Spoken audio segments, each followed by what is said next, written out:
All right, so I just have my Pillsbury crescents in my muffin tin that I did grease.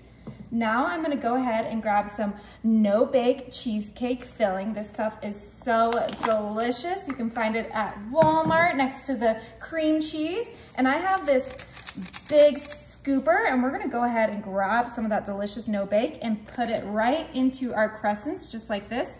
I'm doing about 1 tablespoon of this no-bake cheesecake right in there. Ooh, these are gonna be so good. I've made these, you know, every way possible, but this time I'm doing some fun fall flavors, and you guys are gonna really love how these come out. So just get your cheesecake filling right in there. You could obviously make some homemade cheesecake filling if that's your style, but you guys know I love easy things, and you guys cannot convince me that this no-bake cheesecake isn't the best thing you've ever eaten. If you don't think so, I don't believe that you've tried it. Okay, get that in the last one. Ooh, these are looking decadent already.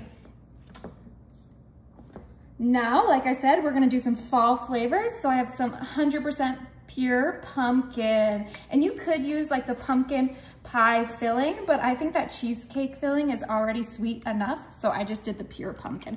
And we're just doing a nice little scoop, just like we did with the cheesecake, right in our crescent. Look how yummy and delicious these look already.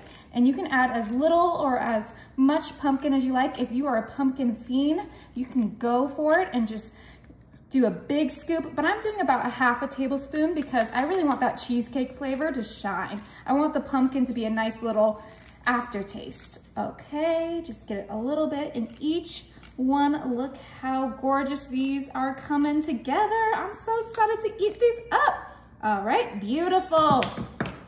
Now, of course, we're gonna go ahead and just close these babies up. Try to get all of that pumpkin and that cheesecake covered with our crescent.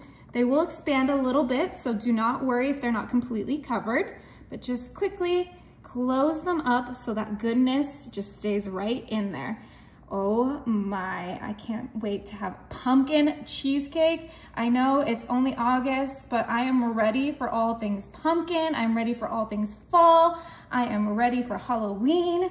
It's one of my favorite seasons, and I cannot wait to share all my fall flavored desserts and recipes with you. This is just the start.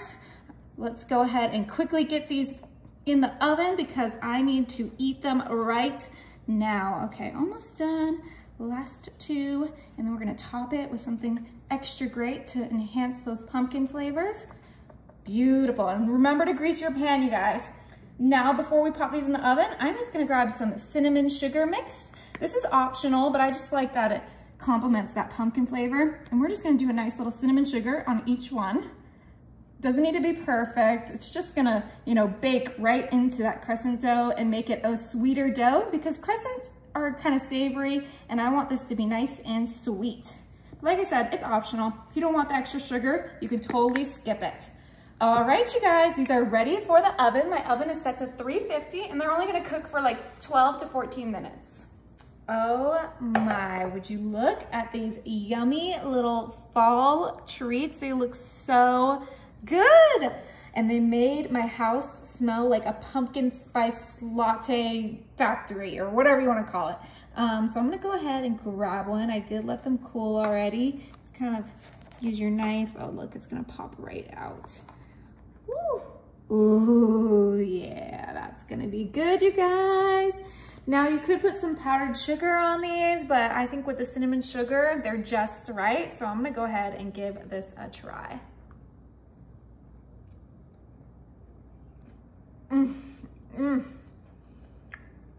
Those are incredible, you guys. You have to try it.